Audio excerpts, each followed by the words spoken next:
युतीचं नियोजन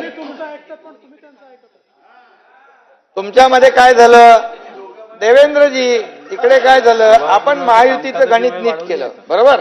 आपण ठरवलं आपले तिघांचे आले पाहिजे, यांना याच्यामध्ये कोणी किती मतं घ्यायची, कोणी कोणाला पाडायचं, हे आपसामध्ये सुरू झालं. महाविकास आघाडी तिथंच बिघाडी झाली.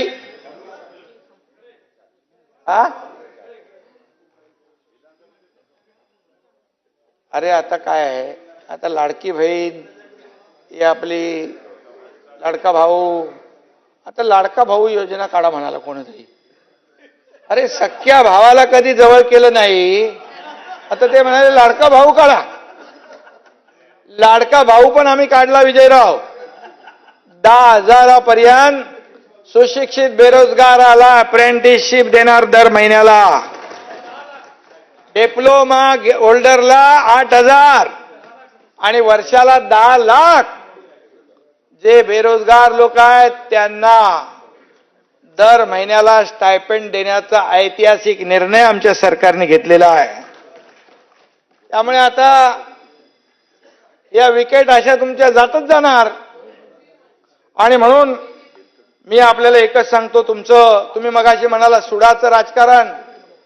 अरे तुम्ही 2.5 वर्षामध्ये किती सुडाचं राजकारण केलं. या ठिकाणी नुसतं मुख्यमंत्र्यांच्या विरुद्ध बोलल्यानंतर त्या नारायण राणेंना जेवणाच्या ताटावर उठवून त्यांना अटक करायचं काम केलं. हनुमान चालीसा वाचणाऱ्या त्या नवनीत राणा, रवी राणा कुठे गेला, 12 दिवस देशद्रोहाचं कलम लावून तुम्ही त्याला जेलमध्ये टाकला. कंगना राणावतचं घर तोडलं, 80 लाख रुपये महापालिकेचे कोर्टाचे वकिलाची फी भरली त्याच्यात. अर्णब गोस्वामीला आतमध्ये घातलं, त्या राहुल कुलकर्णीला आतमध्ये घातलं, देवीच्या ऑफिसरला मारलं. अरे सुडाचं राजकारण तुम्ही खेळलं, आम्ही नाही. सुडाचं राजकारण तुम्ही बोललात, सुडाचं राजकारण आम्ही करतोय. तुम्ही तर गिरीश महाजनला हात घालणार होता. तुम्ही तर कोण आहे, मी आधी पण बोललो हा विषय. यांना 4था नंबर होता यांचा. म्हणजे बाबा तुम्हाला हे पटणार नाही, परंतु या सगळ्या गोष्टी चालू होत्या. अजितदादा बोलत होते असं करू नका. अजितदादा बरोबर आहे, बरोबर आहे. आणि म्हणून तुम्ही सांगत होता करू नका. अरे मी सांगितलं नका करू. हे असं केलं ते वरती 2 जण बसलेले आहेत ना, त्यांचा बुलडोझर येईल मग. आणि म्हणून ते तुम्हाला सांगतो, त्यांना संधी नाही दिली.